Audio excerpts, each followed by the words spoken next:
Bismillahirrahmanirrahim. Assalamualaikum warahmatullahi wabarakatuh. Alhamdulillah, alhamdulillahilladzi anzala sakinata fi qulubil mu'minina liyazdadu imanan ma'a imanihim. Walillahi junudus samawati wal ardi wa kana Allahu 'aliman hakima. Asyhadu an la ilaha illallah wa asyhadu anna sayyidana Muhammadan 'abduhu wa rasuluh. Allahumma salli wa sallim wa barik ala khairi khalqi sayyidina Muhammadin wa ala alihi wa sahbihi ajma'in amma ba'd. Rabbi shrah li sadri wa yassir li amri wa hlul 'uqdatam min lisani yafqahu qawli. Rabbi zidni 'ilman warzuqna fahman. Qala Rasulullah sallallahu alaihi wasallam, talabul ilmi fardhatun 'ala kulli muslim. Alhamdulillah, segala puji bagi Allah Subhanahu wa taala yang memberikan nikmat pada kita. Pada malam hari ini kita bersyukur masih diberikan nikmat iman, nikmat sehat, panjang umur, dan tentunya nikmat bisa duduk di majelis ta'lim dalam suasana nyaman. Yang mudah-mudahan waktu yang singkat pada sore hari ini kita bisa manfaatkan untuk sama-sama kita mengkaji ayat-ayat Allah dan hadis-hadis Rasulullah, terutama dengan berkaitan dengan kajian kita kitab Ilmu Qawimat Nafsiyah Islamiyah bab tentang cinta dan benci karena Allah. Malam hari ini kita masuk ke sesi yang 11, jadi bab 4 sesi yang 11 di halaman 81 hadis yang paling bawah ya. Perlu kembali mungkin diingatkan bahwasanya bab cinta dan benci karena Allah ini adalah ada dua konsep yang dijelaskan pada poinnya. Pertama, konsep tentang cinta, yang kedua adalah konsep tentang benci. Jadi Islam bukan hanya sekedar mengajarkan kepada kita tentang bagaimana saling mencintai karena Allah. Islam juga menjelaskan tentang benci karena Allah, yang tentunya didefinisikan apa yang dimaksud dengan benci karena Allah, yakni benci karena perbuatan maksiat yang dilakukan oleh seseorang. Jadi bukan membenci secara personal berdasarkan hawa nafsu, tetapi kita membenci kemaksiatan yang dilakukan oleh seseorang. Nah, karena itulah dua konsep ini mesti dibarengi dengan pemahaman agama, pemahaman tentang Islam itu sendiri. Karena jangan sampai seseorang membenci orang lain yang dianggapnya kemaksiatan, padahal sebenarnya itu bukan kemaksiatan. Ya, misalnya perkara-perkara yang merupakan khilafiyah, perkara khilafiyah yang memang secara dalil sangat mungkin menimbulkan khilafiyah, perbedaan pandangan, perbedaan tafsir gitu ya. Sehingga ketika terjadi perbedaan tafsir ini tidak boleh sampai menimbulkan kebencian. Nah, membenci orang yang tafsirnya berbeda, membenci orang yang punya pemahaman terhadap satu nas yang berbeda, padahal memang ada potensi perbedaan tafsir, perbedaan pemahaman.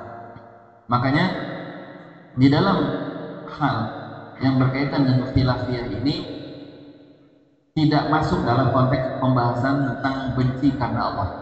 Jadi jangan sampai orang menganggap orang lain misalnya melakukan kemaksiatan karena beda tafsir dengan kita, lalu kita membencinya, lalu dia mengatakan kami benci dia karena Allah, kan gitu.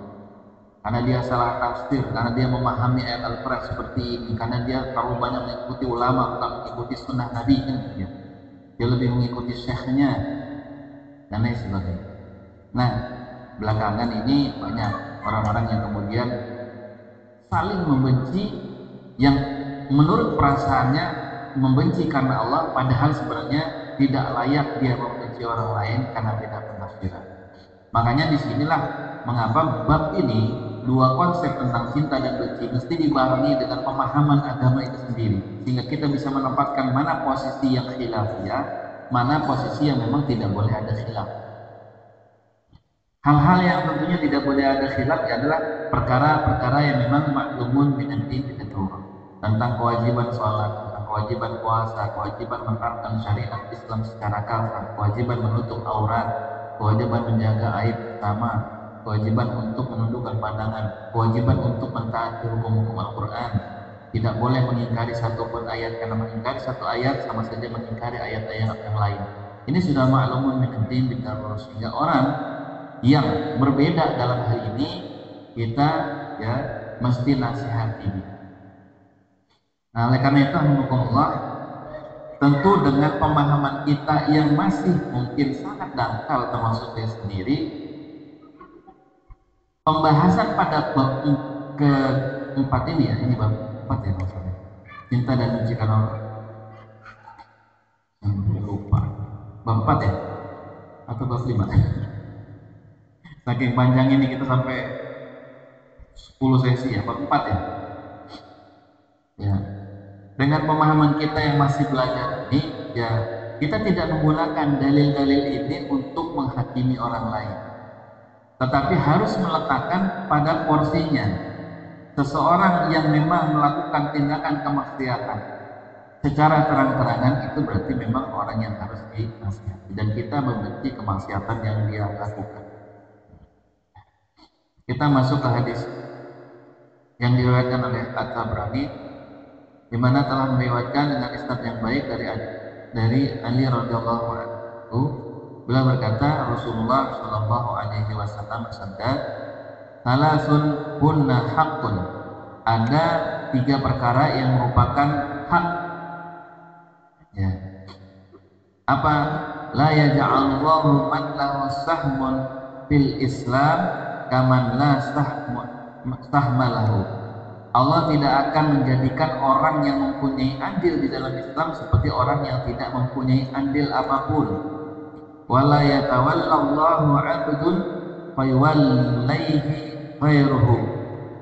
Dan tidaklah seorang hamba menjadikan Allah sebagai kekasihnya lalu dia menjadikan yang lain sebagai kekasihnya. Wala yuhibbur rajulu qauman illa husyira ma'ahum. Dan serta tidak ada seorang yang mencintai satu kaum kecuali dia akan dikumpulkan bersama mereka. Nah, ini ibarat 2 keping mata uang, dia mesti selalu bergandengan. Kalau melakukan ini maka dia akan mendapatkan itu, kalau dia melakukan ini hak dia akan mendapatkan itu. Siapapun di sini ya yang merupakan hak Allah, Allah tidak akan menjadikan orang yang mempunyai andil dalam Islam sama dengan orang yang tidak punya andil. Tentunya di sini adalah balasan yang besar, ya, ganjaran dari Allah Subhanahu wa taala bagi orang-orang yang memiliki kontribusi. Ini hal yang adil, hal yang sangat adil. Di mana generasi para sahabat as-sabiqun al-awwalun, mereka mendapatkan kemuliaan, ya, oleh Allah Subhanahu wa taala. Mereka mendapatkan pahala yang besar, kedudukan yang tinggi, kedudukan yang mulia di dalam Islam. Rasulullah, para sahabat, para tabi'in, para ulama, orang-orang sebelum kita ini mendapatkan kemuliaan. Ya. Nah, makanya sesuai dengan kontribusi mereka, maka hari ini pun juga sama. Allah akan memberikan penghargaan kepada siapapun yang memiliki kontribusi terhadap Islam. Semakin banyak, semakin besar, akan semakin tinggi balasan dari Allah. Dan juga merupakan hak adalah, ya, kalau seorang hamba itu menjadikan Allah sebagai kekasihnya, maka dia tidak mungkin menjadikan yang lain sebagai kekasihnya. Jadi Allah tidak akan mungkin diduakan dalam hatinya. Ya, maksudnya bagaimana? Ini mungkin rinciannya akan banyak. Orang-orang yang menduakan Allah itu yang paling besar itu adalah perbuatan syirik. Ya, perbuatan syirik, dia menduakan Allah Subhanahu wa taala. Bagaimana bentuk syirik itu? Ya, itu banyak ulama menjelaskan bentuk-bentuk syirik. Misalnya dia menyembah kepada selain Allah, batu, percaya kepada batu, percaya kepada pohon, percaya kepada binatang, percaya kepada hari sial, hari baik, ya kan? Mau ngadain hajatan jangan hari Sabtu, ya kan? Mau bangun rumah jangan hari Minggu, ya kan? Naga lagi pada ngalor kan gitu. Jangan bangun rumah jangan bepergian hari Sabtu, hari sial kan gitu. Nah, orang-orang yang meyakini bisa jatuh ke dalam kesyirikan. Makanya kita mesti hilangkan semua keyakinan-keyakinan yang tidak dibangun dari dalil-dalil syar'i, yang tidak ada dasarnya di dalam nas-nas Al-Quran maupun hadis. Semua keyakinan harus dibangun dari dalil yang bersifat pasti, karena keyakinan itu adalah pembenaran yang bersifat pasti. Ya, jadi kalau tidak pasti atau dasarnya tidak pasti, berarti dia ada dalam keraguan, bukan keyakinan. Ya, nah itu. Kemudian, jadi orang-orang yang melakukan syirik yang paling besar itu adalah menduakan Allah. Apalagi dia sampai menyembah. Termasuk juga syirik itu misalnya sinkretisme ya. Jadi dia mencampur adukan antara hak dan batil, kebenaran dengan kekufuran. Ya misalnya biasalah kalau akhir tahun ini kan umat Islam itu seolah-olah dituntut untuk bertoleransi. Ya. Ini kan rada aneh. Mereka yang mengadakan hari raya, mereka yang mengadakan tahun baru, kok umat Islam yang disuruh toleransi kan gitu. Ini aneh. Seolah-olah mereka mesti mengajarkan umat Islam itu bertoleransi. Akhirnya umat Islam yang kurang pemahaman agamanya, yang lemah imannya, mereka akhirnya alasan toleransi, mereka kemudian ikut mengucapkan selamat, ikut mengucapkan berbahagia dan lain sebagainya. Nah, ini jelas satu bentuk sinkretisme yang dilarang di dalam agama Islam. Jadi tidak mungkin antara keimanan dengan kekufuran itu menjadi satu. Sehingga kalau ada orang yang mencampur adukan antara keimanan dengan kekufuran, berarti dalam konteks hadis ini dia telah melakukan penyimpangan. Ya. Dan yang ketiga, ini karena memang berkaitan dengan bab kita yaitu cinta dan benci karena Allah. Setiap orang yang mencintai satu kaum, haknya dia pasti akan dikumpulkan bersama kaum yang dicintainya.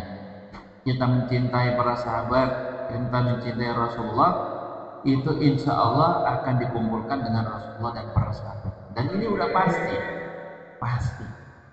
Cuman bagaimana bukti dari cinta kita kepada Allah dan Rasulnya itu yang mesti butuh pembuktian, ya kan? Dia nggak sebatas lisan. Di sini kan memang cinta itu adalah perbuatan hati ya. Secara kalbu kita adanya keterikatan, karena kita sudah bahas bab tentang cinta karena Allah dan Rasulnya, cinta kepada Allah dan Rasulnya. Apa sih yang dimaksud dengan cinta? Cinta itu ya ulama kemudian mendefinisikan banyak ya. Cinta itu salah satunya adalah ketaatan. Jadi tidak ada cinta tanpa ketaatan. Orang yang mencintai Rasulullah ya tentunya dia mesti taat kepada Rasul, itu sudah menjadi syarat mutlak. Ya, jadi tidak cukup hanya sekedar membaca selawat, mengadakan maulid Nabi, lalu kemudian melupakan sunnah-sunnah Nabi.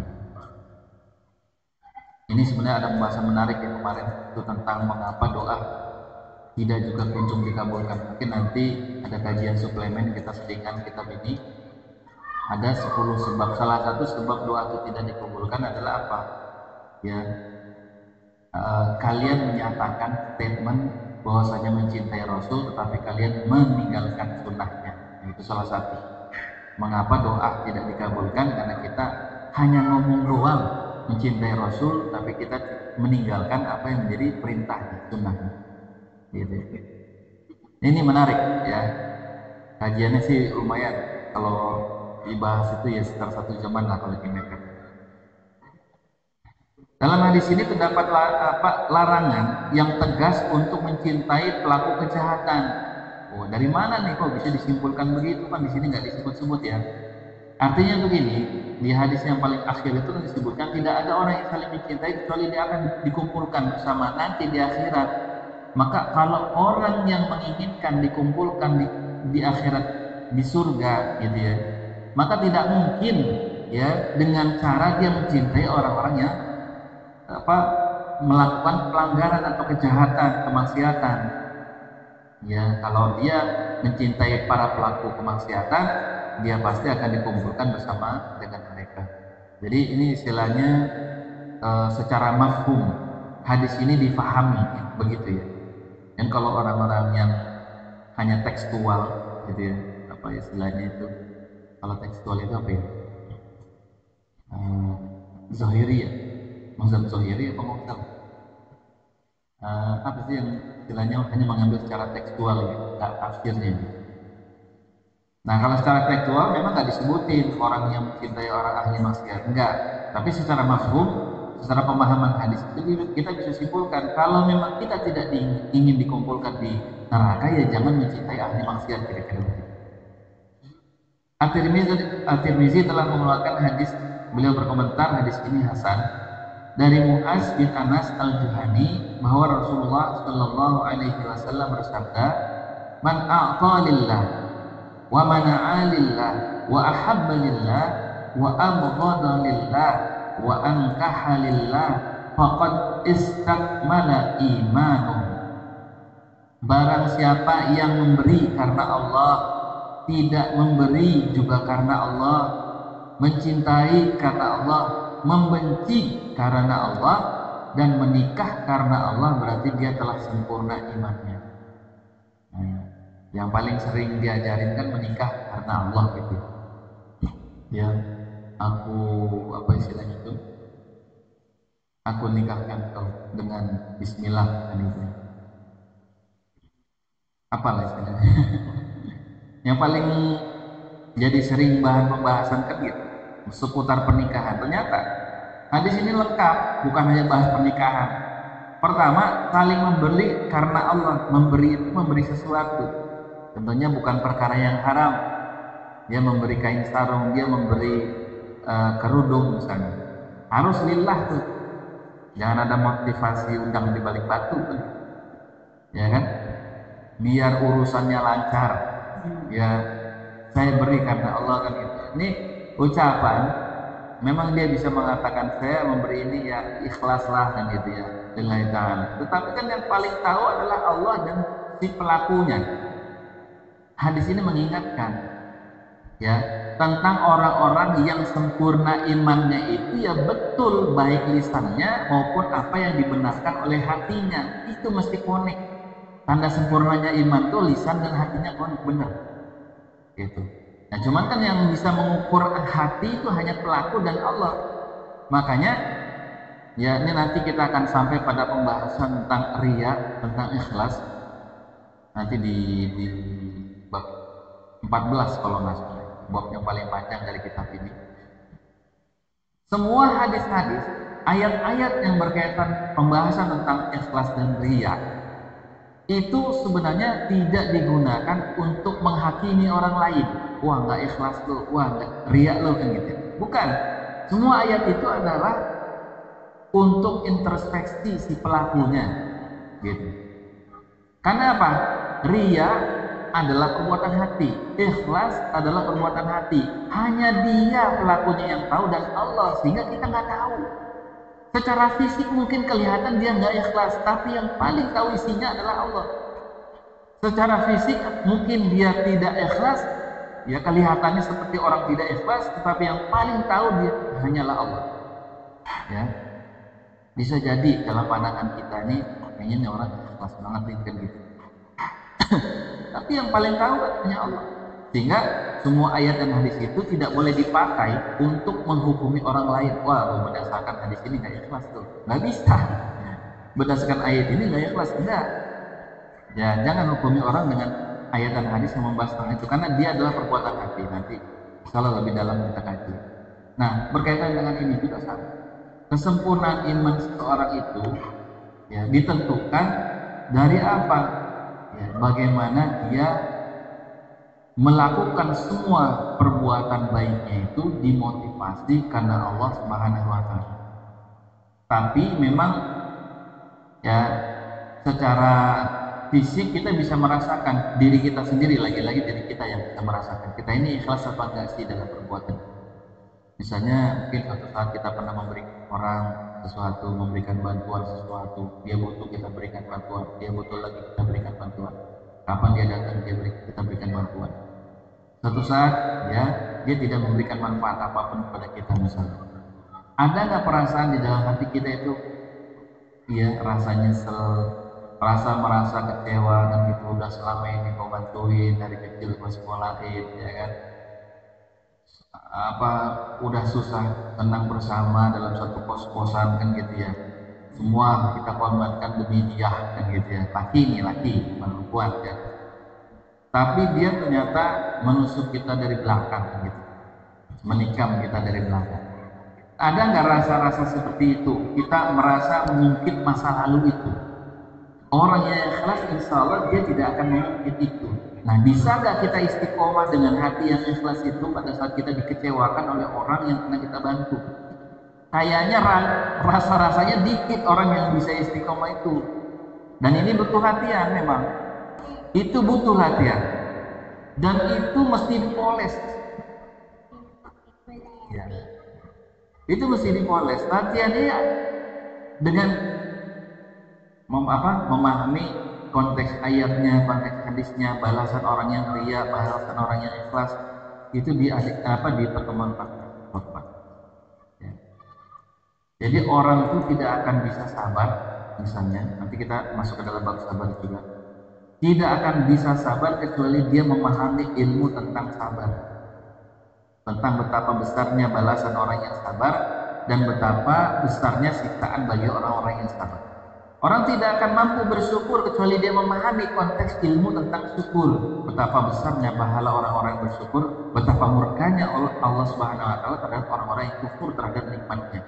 Ada orang yang kemudian disiksa, kaum Sabah disiksa oleh Allah, kaumnya para nabi terdahulu disiksa karena mereka tidak bersyukur kepada Allah.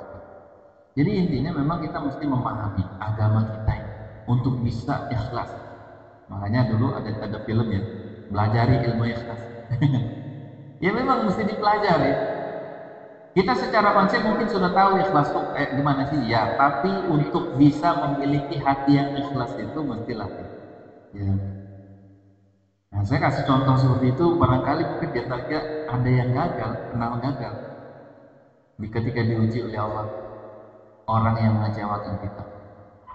Pernah kan ngerasain kayak gitu? Iya. Selama ini udah saya tolong, tetapi apa balasannya, kan gitu. Bahkan kadang-kadang ada yang diungkap, wah nggak tahu syukurnya lah, kan gitu kan. Nggak tahu diuntung gitu. Rokok apa makan semuanya udah diberi. Waduh. Akhirnya ngungkit kan. Termasuk juga konteks cinta dan benci. Nah, ini tadi di awal saya singgung ya, bahwa ketika kita membenci harus betul-betul benci karena dengan ilmunya, dengan ilmu kita, bahwa itu adalah memang perbuatan maksiat yang layak dibenci oleh kita. Misalnya pemakan harta riba, ya. Jelas yang namanya riba itu adalah perbuatan yang dimurkai oleh Allah. Termasuk juga ya perbuatan kufur yang dilakukan oleh orang-orang Nasrani pada akhir-akhir tahun ini. Ya, ketika Allah sendiri disebutkan dalam surat Maryam, Allah sendiri murka dengan konsep akidahnya orang-orang Nasrani karena mereka menjadikan ya manusia sebagai Tuhan. Allah aja marah, Allah aja benci. Kok bisa kita ada umat Islam yang kemudian mengucapkan selamat? Nah, itu bukan kebaikan di mata Allah, gitu.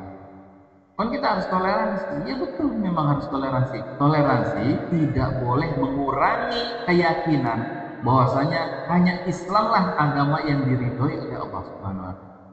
Toleransi tetap dilakukan, tapi kita mesti yakin agama dia salah. Gitu. Yang namanya salah ya jangan diucapkan selamat. Nah, itu contoh. Imam Muslim juga telah meriwayatkan dari Abu Hurairah, dia berkata Rasulullah Shallallahu Alaihi Wasallam bersabda, wa idza abghadallahu 'abdan da'a Jibril. Ketika Allah Subhanahu wa taala membenci hamba, ini ngeri-ngeri sedap nih kalau dibaca.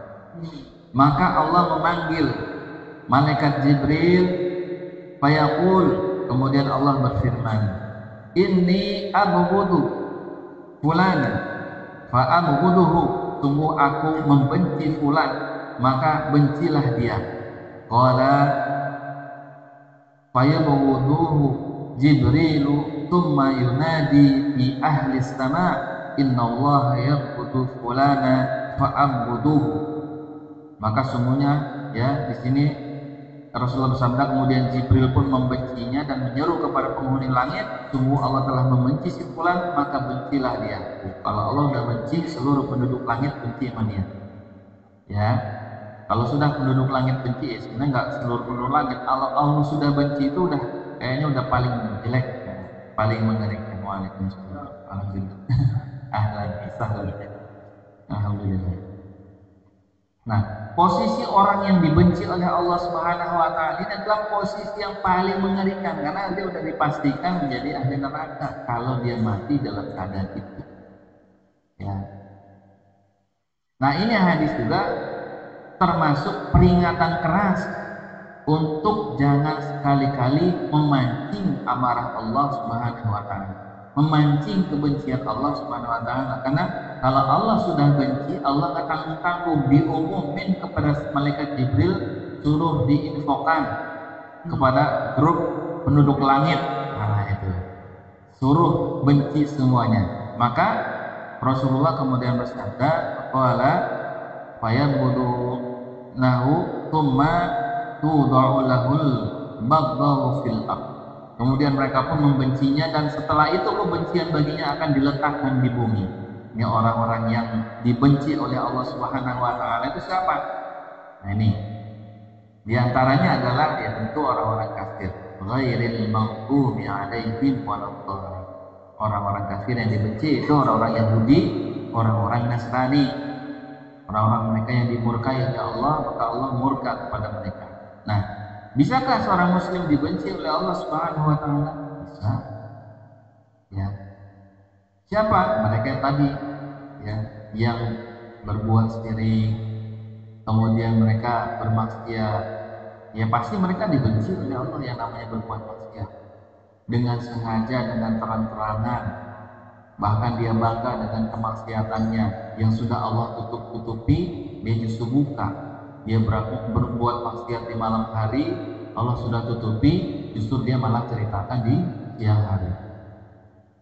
Ada di sini di kitab ini juga itu ada 3 kelompok orang yang tidak akan ditanya oleh Allah Subhanahu wa taala. Itu juga termasuk orang yang dibenci oleh Allah. Salah satunya adalah Syekhun Zani. Siapa Syekhun Zani?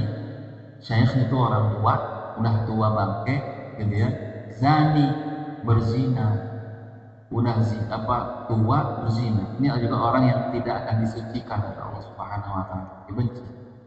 Nah, banyak keterangan hadis yang menyebutkan tentang orang-orang yang dibenci oleh Allah Subhanahu wa taala dan juga Rasulullah sallallahu alaihi wasallam. Makanya kita jangan mencoba untuk mendekati, memancing amarahnya Allah Subhanahu wa taala.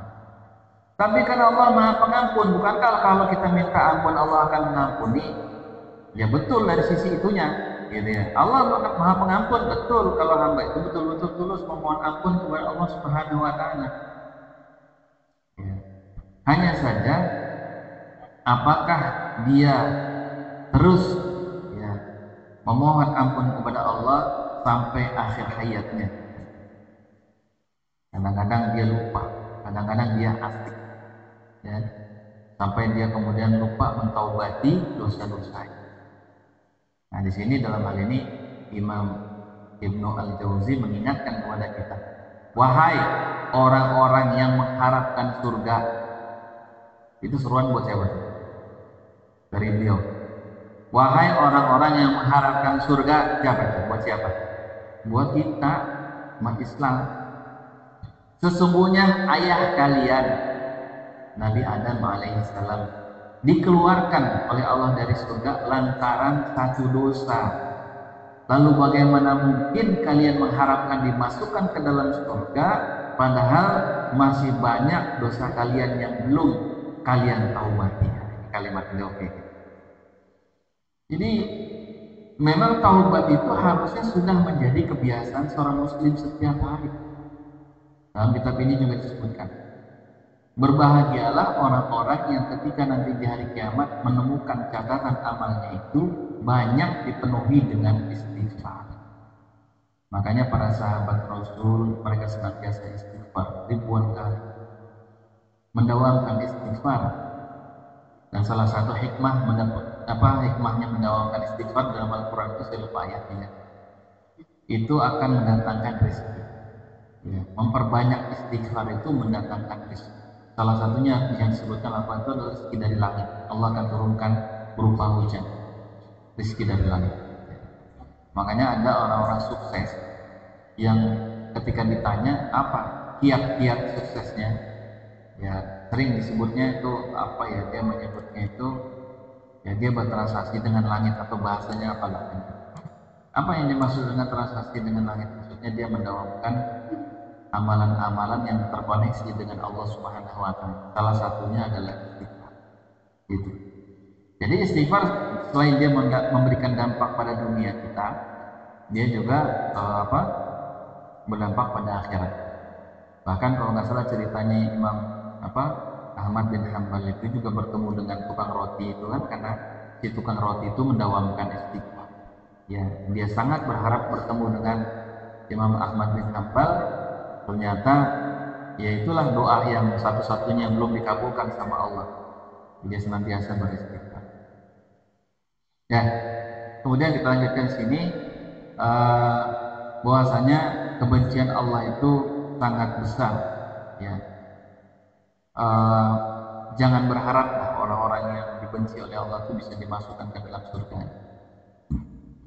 Rasulullah SAW bersabda yang berbunyi, "Tsumma tud'u lahul baghdha'u fil ardh." Dan setelah itu kebencian baginya akan diletakkan di bumi adalah kalimat yang maknanya bermakna tuntutan atau perintah. Hal ini bisa diketahui dengan adanya dalalah iqtida, artinya penunjukan yang memang menunjukkan di situ ada kalimat perintah secara tersirat sebenarnya. Karena terdapat orang yang mencintai kaum kafir, munafik, fasik secara terang-terangan melaksanakan maksiat, dia tidak membenci mereka. Ya, maka kebenaran perkara yang diberitakan dalam hadis ini mengharuskan bahwa yang dimaksud dengan berita adalah tuntutan. Jadi memang gini, kalimat hadis ini kan berita bahwa kalau Allah sudah membenci orang, Allah akan umumkan kepada malaikat Jibril, diumumkan kepada penduduk langit, lalu diumumkan kepada penduduk bumi. Diletakkanlah kebencian pada bumi. Ini kan kalimatnya memang berita, ya kan? Kalau orang yang tidak memahami teks hadis dalam mengambil ibroh, gitu ya, mengambil ibroh dari hadis, dia hanya membaca ini sebagai berita, kan gitu. Oh, Allah benci terhadap satu kalau Allah sudah benci, berarti ngeri ya, kan gitu. Kalimatnya berita, tapi sebenarnya ini bermakna tuntutan, kan gitu. Ada tuntutannya yang dituntut oleh Allah Subhanahu wa taala. Jadi dalam hadis tersebut Rasulullah Shallallahu alaihi wasallam seolah-olah bersabda, "Wahai para penghuni bumi, bencilah orang yang dibenci Allah." Gitu. Ini kan kalau kita nggak belajar baca hadis ini nggak paham. Oh, ternyata kita mesti membenci orang yang dibenci Allah. Padahal Allah sudah katakan, "Wahai Jibril, sampaikan kepada penduduk langit gitu bahwa aku telah membencinya dan bencilah dia." Berarti di sini kan Allah membenci dan memerintahkan malaikat Jibril untuk membencinya. Memerintahkan kepada penduduk bumi pun harus membencinya. Kan gitu. Nah, cuman lagi-lagi kembali ke konsep awal tadi, ya, tentang siapa yang mesti kita benci itu, dia mesti, ya, kita harus punya pemahaman. Jangan karena hawa nafsu, jangan karena khilafiyah, beda pendapat, wah nih, salah tafsir, beda tafsir sama saya, benci saya sama dia, kan gitu. Itu bukan begitu, ya. Artinya yang dibenci oleh Allah Subhanahu wa taala adalah yang melakukan kemaksiatan secara nyata, bukan perkara khilafiyah. Ya. Makanya dalam masalah khilafiyah itu harusnya nggak boleh menimbulkan rasa benci di antara sama kaum muslimin. Nah, dengan demikian hadis menunjukkan wajibnya membenci orang-orang yang dibenci Allah, termasuk dalam perbuatan membenci orang yang dibenci Allah adalah membenci orang yang suka mendebat perintah Allah nih misalnya. Sebagaimana terdapat dalam hadis muttafaq alaih dari Aisyah radhiyallahu anha dari Nabi sallallahu alaihi wasallam, beliau bersabda, "Inna abghadar rijali ilallah al-aladul khisam." Sesungguhnya orang yang paling dibenci oleh Allah adalah orang yang suka menentang, mendebat perintah Allah. Hati-hati kita mendebat perintah Allah. Ya. Kemarin saya sempat ngobrol ya ada salah satu anggota grup pendukung salah satu calon. Saya nggak tahu saya dimasukin ke grup itu ya. Ketika saya mengatakan, saya mengutip satu video, ada video, nggak tahu itu siapa ya. Dia mengatakan bahwa tidak ada salah satu pun dalam debat capres kemarin itu yang mereka mengusung penerapan syariat Islam kan gitu. Tidak ada yang berbicara tentang konteks syariat Islam. Padahal kan kepemimpinan itu adalah untuk menegakkan agama. Saya posting itu di grup pendukung. Saya dimasukin di situ, saya udah bilang jangan masukin, jangan masukin. Dimasukin juga, ya udah saya acak-acak. Bukan acak-acak, bukan dalam arti gini ya, memberikan pemahaman kepada mereka bahwa selama kita tidak kembali kepada Islam, tidak akan pernah bisa betul-betul mendapatkan keadilan. Nah, dia mengatakan, wah, kalau bicara tentang penerapan syariat Islam, berarti Anda menginginkan negara Islam dong kan gitu. Kalau Anda menginginkan negara Islam, bagaimana dengan orang-orang kafir? Pertanyaannya kan gitu. Yang paling sering itu ketika bicara tentang penerapan syariat Islam selalu bertanya bagaimana dengan orang kafir. Ini yang bertanya anehnya Muslim, begitu. Padahal dia tahu di dalam, mungkin nggak tahu juga kali ya. Ayat suci di dalam Al-Quran surah Al-Anbiya surah yang 21 ayat 107 sudah jelas. Wa ma arsalnaka illa rahmatan lil alamin. Tidaklah aku mengutus engkau wahai Muhammad dengan memberikan syariat Islam. Dengan memberikan Islam itu kecuali menjadi rahmat bagi seluruh alam, bukan rahmatan lil muslimin, tapi rahmatan lil alamin kan gitu. Kalau dia paham konteks itu kan harusnya ya nggak perlu dikhawatirkan, nggak ada yang perlu dikhawatirkan dengan orang-orang yang beragama lain. Nah, orang yang seperti ini khawatir, termasuk kategori orang yang mendebat perintah Allah yang memang seharusnya diterapkan. Ya, cuma saya yakin orang seperti ini pasti belum memahami, karena memang nggak main. Nah, disitulah tugas kita untuk memberikan pemahaman kepada masyarakat. Kepada mereka ini jangan langsung kita benci, karena konteksnya orang yang dibenci oleh Allah ini adalah orang-orang yang jelas tahu itu perbuatan maksiat lalu dia kerjakan. Tapi bagi orang yang tidak tahu, ya kita jangan benci, karena Rasulullah juga pada saat dakwah pertama kali itu, ya kan kepada orang-orang kafir. Ketika orang kafir menentang beliau, ya beliau tidak marah, tidak membenci mereka, karena memang mereka belum paham. Karena mereka belum paham, ya. Kecuali sudah paham. Kalau sudah paham mereka masih melakukan kemaksiatan, ya kita katakan di sini. Mereka termasuk orang yang dibenci oleh Allah Subhanahu wa Ta'ala. Ya. Jadi aneh ya kalau ada umat Islam yang mendebat. Tapi menjadi tidak aneh karena memang hari ini kurangnya ulama yang memberikan pemahaman kepada masyarakat tentang kewajiban penerapan syariat Islam secara kafah. Yang ada adalah monsterisasi, mencitaburukan, membuat ide penerapan syariat Islam itu menjadi sesuatu yang menyeramkan bagi Indonesia, bagi orang-orang non-Muslim. Jadi ini sehingga persoalan waktu saja bagaimana kita terus memberikan pemahaman kepada masyarakat dengan pemahaman yang benar, insyaallah. Baik, mungkin sebentar lagi masuk waktu Isya ya. Mudah-mudahan Allah berikan kesehatan bagi kita. Kita akhiri dengan hamdalah dan afdal majelis. Alhamdulillahirabbil alamin. Subhanallah wa bihamdika asyhadu an la ilaha illa anta astaghfiruka wa atubu ilaik. Assalamualaikum warahmatullahi wabarakatuh.